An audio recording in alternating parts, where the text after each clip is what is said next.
I'm Jasmine and this is Simply Soiled, and today we're going to talk about how to get rid of fungus gnats. But before we start, make sure you like and subscribe so that you can know about all of the new videos that we come out with. But let's get right into it. Fungus gnats, what are they? They're annoying, they're tiny, they almost look like fruit flies, but they're not.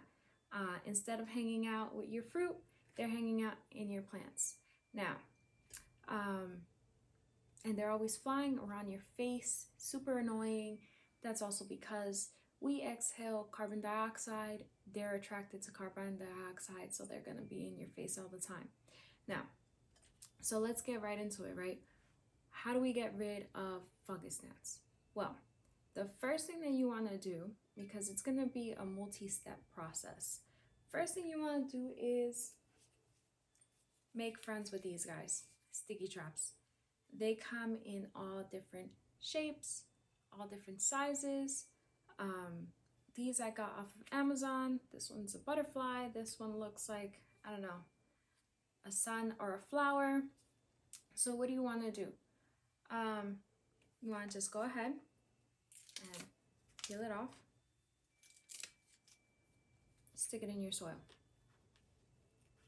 This is going to be the first step because you want to try and control the population of your fungus gnats that are flying around. So whether they're coming up from your soil or whether they're going down into your soil to try and lay eggs in your soil, they're going to be attracted to this yellow sticky trap and get stuck, and now you're dead. That's it. You're dead. You're stuck to a bright butterfly. Now, let's pull this guy out of here.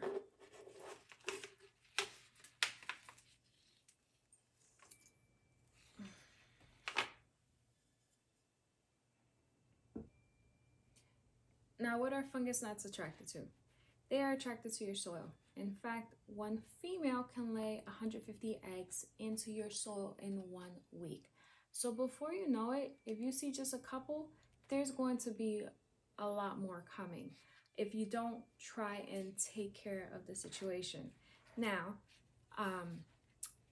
it's important to know that fungus gnats are not very harmful to healthy, strong plants.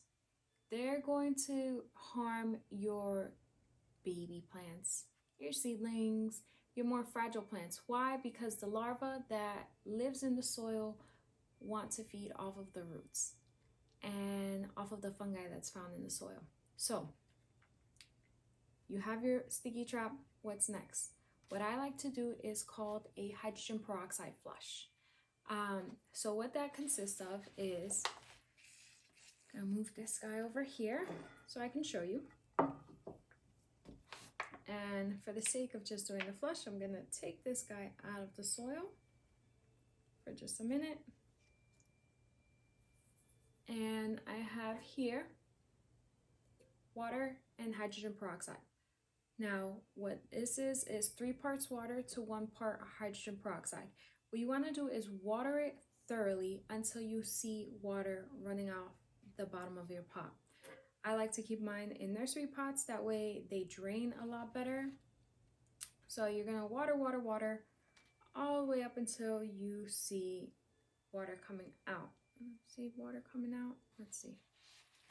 Yeah. So here we have, you're going to hear a little fizzing, sizzling sound. That's a hydrogen peroxide. It will kill the larva on contact. So that's going to get your larva taken care of. Now, so you're minimizing your flying fungus gnat issue. Here you have your hydrogen peroxide where you flushed your soil to kill the larva on contact. The last thing that you want to do is this buddy right over here.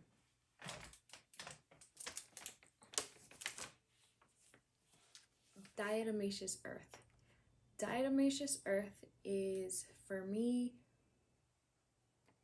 the holy grail. I don't know, for fungus gnats, trying to get rid of them at least.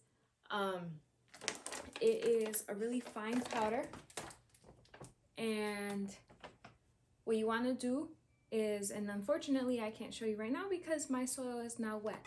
Diatomaceous earth requires dry soil.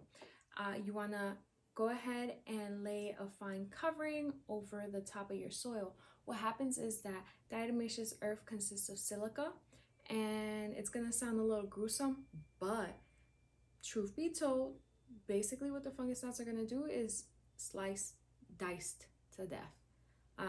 Any fungus gnat that tries to go into your soil is basically going to bury themselves to death or slice themselves to death. And any larva that does manage to come up to try and fly out of your soil is going to shred themselves to death as well.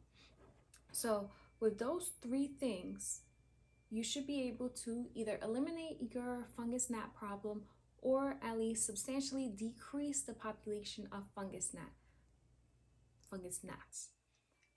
Like all things in life, patience and persistence is key. Give things, a couple weeks. You're not going to eradicate the entire population overnight.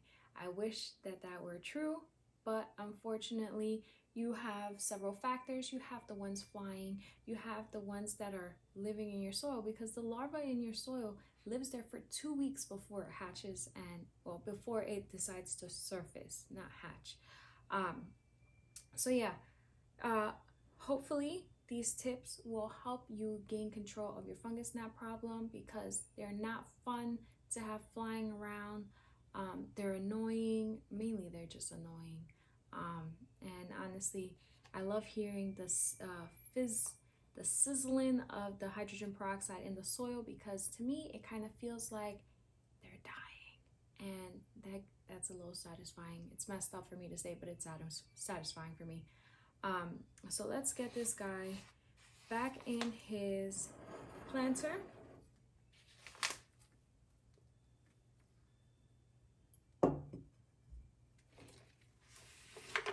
And hopefully we have no issues.